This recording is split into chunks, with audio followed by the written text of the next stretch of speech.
So The Athletic made a list of the most overrated teams going into the 2023 season, with the New York Jets at the top of the list. Other teams included the Falcons were part of it, the Cowboys were a part of it, teams like that. Some of the underrated ones, we're talking about the Broncos were underrated, the Chargers were, I believe, were actually overrated, but the Jets were the most interesting team, probably as the most overhyped team going into next season. So I want to know, do you agree or disagree with The Athletic ranking the Jets as the most overhyped team going into next year? I agree. Agree? Yeah, I do agree. Why do you agree? And New York teams are overhyped all the time, right? And New York is a huge market. It's the biggest market. The media likes to cozy up to New York fans and to the media in New York. And so I do think that The Athletic is right, that the Jets are overhyped. And I think that they've definitely improved at quarterback, right? Big time. But they still have the same head coach. And he is noted for making some blunders along the way. He doesn't know how to manage the clock. He has some gaffes at play calling that cost him some games. So whether he's able to step up and with the better team and make the right decisions or not remains to be seen. And the Jets they were after the halfway point. They were a lousy team last year. They weren't great. So they do have a better defense. Played reasonably well last year. Whether they can do it 2 years in a row on that defense, I don't know. It's sort of like I think of them a lot the way I think about the Lions, right? The Lions are favored to do much better this year. They did okay last year. They almost made the playoffs. Can they do it 2 years in a row? That's I don't know. I don't think like so. 11 games. I don't think so. I don't think the Lions are going to do it 2 years in a row. It just doesn't seem like it's not their culture. That's true. The Jets, I don't think it's in their culture either. And but they do have a better shot than last year for sure because they've seriously upgraded at quarterback, and that can make a big difference. By calling them overhyped, it does not mean they're not going to be good. It doesn't mean that they're going to be terrible and they're going to be trash and be last in the AFC East. That's not what this overhyped thing is saying. So people going crazy about saying that the Jets are now being insulted by calling them the most overhyped team going into next year. I say that that's not true. Because there was one glaring hole, and it didn't really even cost them that much because they were still in playoff contention at the very end of the year with, Mike White and Zach Wilson and Joe Flacco and Chris Streveler at quarterback. They were this close to making the playoffs. They fell apart the second half of the year. They didn't get there. But they were one of the best AFC teams up until about the halfway point when it fell apart. You know what? You think they could have figured out how to win one out of those last 3 games, which would have got them in? There you go with the coach again. Yeah. Yeah. I will say this. The quarterback was the main problem, and they solved that with an almost 40-year-old quarterback who did not look great last year.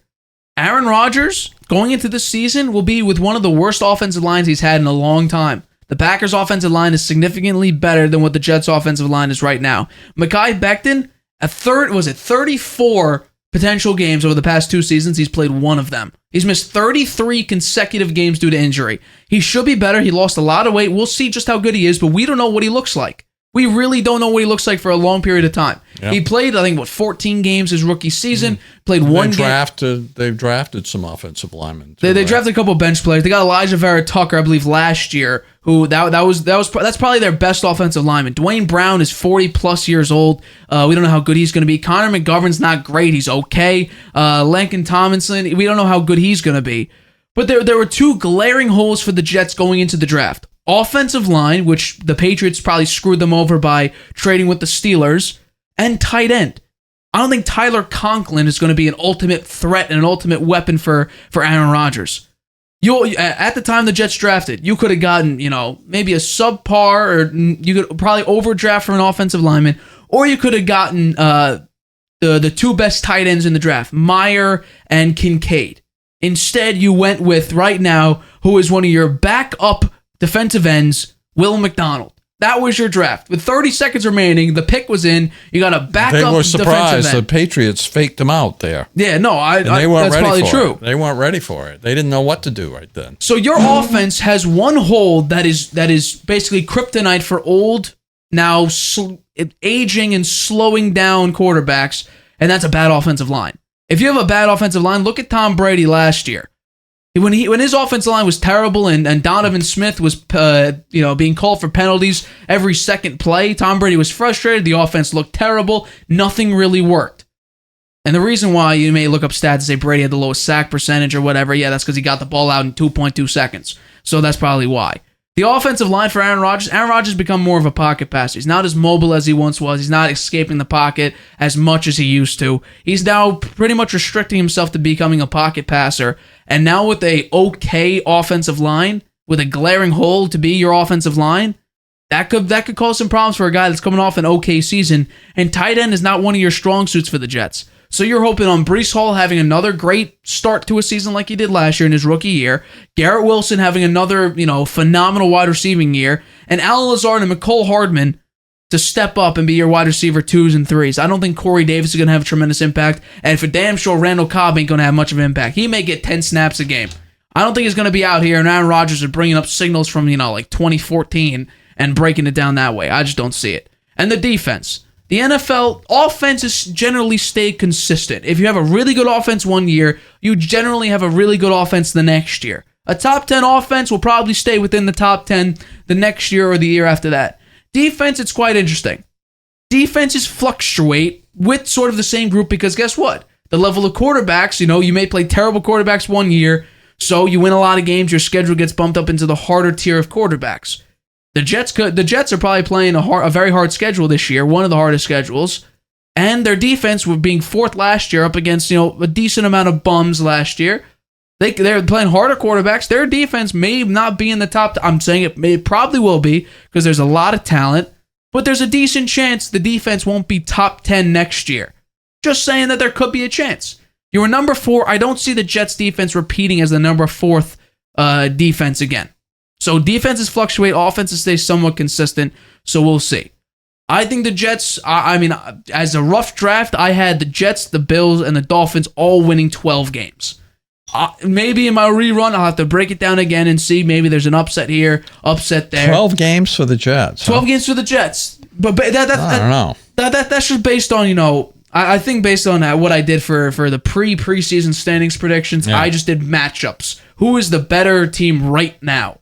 And I just said the Jets won 12 games. Now, maybe we'll see an upset here, an upset there. We'll have to see. In Week 8, obviously, is probably the best prediction for standings that I can give. But in about, 2 months or so, I'll give a month and a half or so, I will give my before Week 1 standings predictions. We'll see where the Jets land there.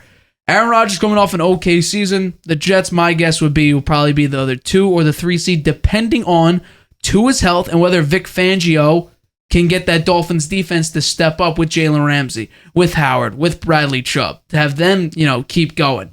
If Tua stays healthy and that defense performs as I think it should, I think the Jets could be a 3 seed. And depending on if the Patriots, if they get D-Hop and maybe get Dalvin Cook, that team could win double-digit games. Well, I think that Mac Jones is the question mark there. If he has a really, really good season, then yeah.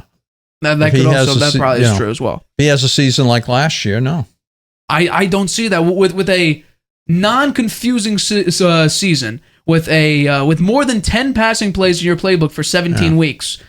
I guarantee you, we're not going to see every single play be a screen pass or a 1-yard out pass like we did last year. Like that was bad. You had the Arizona Cardinals are probably the worst franchise right now in the NFL. The defensive coordinator came out and said in an interview that the Patriots offense looks like it was designed by a defensive coordinator before the Patriots-Cardinals game.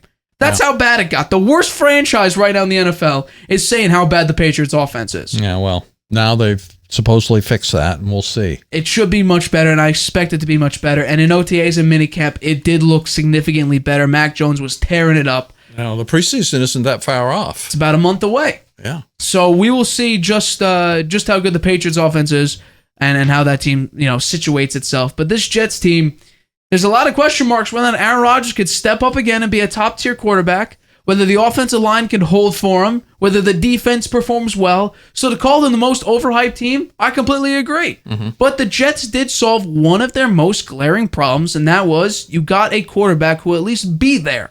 Yeah. You don't have Zach Wilson disappearing and Mike White playing I one think they're heroic be game. better. I just think that they are overhyped. I agree with you. So last year, let's make a quick guess right now. The Jets won 7 games last year with Joe Flacco, with Chris Streveler, with Zach Wilson, and with Mike White. Aaron Rodgers alone. Signing Aaron Rodgers from 7-10. How many wins do you think Aaron Rodgers brings to the Jets? It's probably worth 3 more wins. So you say they get to 10 wins, go 10-7. Yeah. So that would put them where? You think that put them second or third in the AFC East? Because I don't think 10. What?